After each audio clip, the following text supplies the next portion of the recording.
Olá, sejam muito bem-vindos. Sabe, no mundo que vive cheio de tensão, às vezes as melhores estratégias para lidar com um conflito não são as mais modernas, mas sim as mais antigas.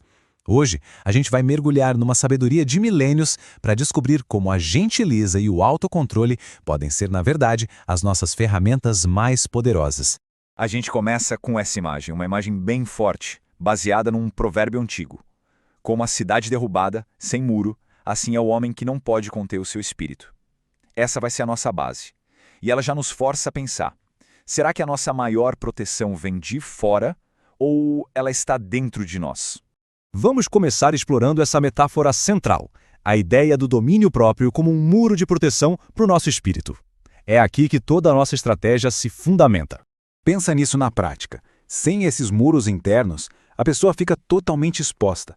E não é só uma crítica que vem de fora e pode desestabilizar, mas também aos seus próprios impulsos.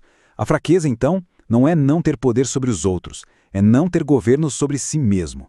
Agora, vamos para a nossa primeira ferramenta de defesa, aquela que a gente mais usa no dia a dia, as palavras. A forma como nos comunicamos pode ser a gasolina que joga no fogo de um conflito ou a água que apaga esse incêndio.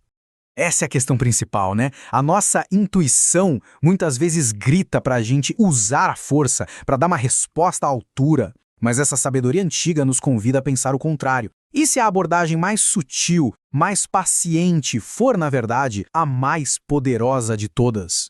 O contraste é gritante. A força bruta só gera mais resistência. Você empurra, a pessoa empurra de volta. Já o poder suave, a comunicação gentil, paciente, ela tem a capacidade de desarmar, de persuadir e de quebrar até as barreiras mais duras, sem destruir os relacionamentos no caminho. E essa imagem aqui resume a ideia de um jeito brilhante. A língua branda amolece até os ossos. Isso mostra pra gente que gentileza e paciência não são sinais de fraqueza, de jeito nenhum.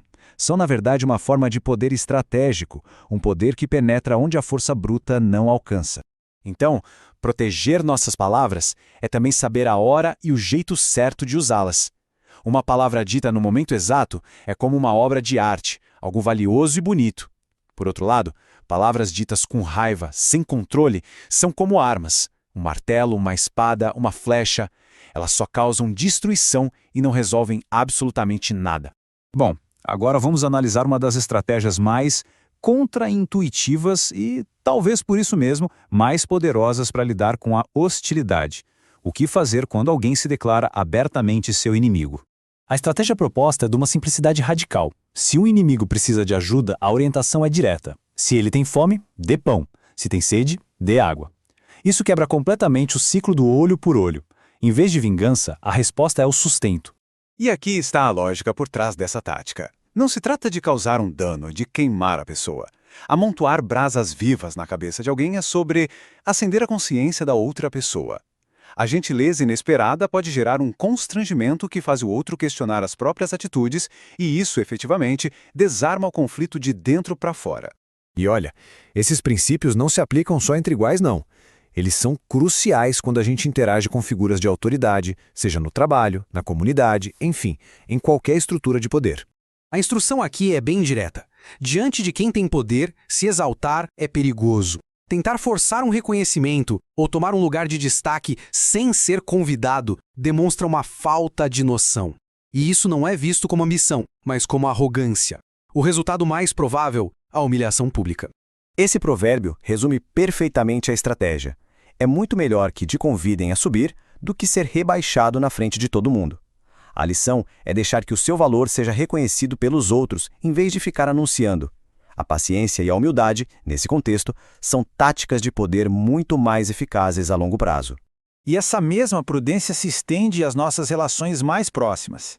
O conselho é manter uma distância saudável para preservar os relacionamentos. Sabe, evitar visitar demais a casa do vizinho para não se tornar cansativo. O mesmo vale para o ambiente doméstico. Às vezes, é preferível a solidão em paz do que a companhia em meio a um conflito sem fim. É uma questão de proteger o próprio bem-estar. Agora, a gente volta à fundação que sustenta todas essas estratégias que vimos. O poder que temos sobre nós mesmos. A comunicação suave, a generosidade, a prudência, tudo isso só é possível quando a nossa fortaleza interna está de pé e bem segura. Depois de tudo que a gente conversou, vamos voltar àquela pergunta inicial, mas com um novo olhar. Onde é que a verdadeira força reside? É na capacidade de atacar, de se impor, ou na habilidade de se conter e agir com sabedoria? E aqui a gente fecha o ciclo. A resposta é que a maior vulnerabilidade não é externa, é interna. A verdadeira fraqueza é a incapacidade de governar o próprio espírito. Sem essa muralha de autocontrole, todas as outras estratégias acabam desmoronando. Essa analogia final do Ourives é perfeita. Pensa num artesão que remove todas as impurezas para revelar a prata pura. O domínio próprio é exatamente esse processo, refinar o nosso caráter. Não se trata de reprimir, mas de purificar, para permitir que a justiça e a força interior se estabeleçam de uma forma sólida e verdadeira. E com isso, a gente encerra. A pergunta final fica como uma reflexão. Se o domínio próprio é um muro de proteção de cada um, quais brechas na nossa própria muralha podem estar precisando de reparos? Identificar essas brechas é o primeiro passo para a gente construir uma defesa que é de fato impenetrável. Uma defesa baseada na força silenciosa do autocontrole.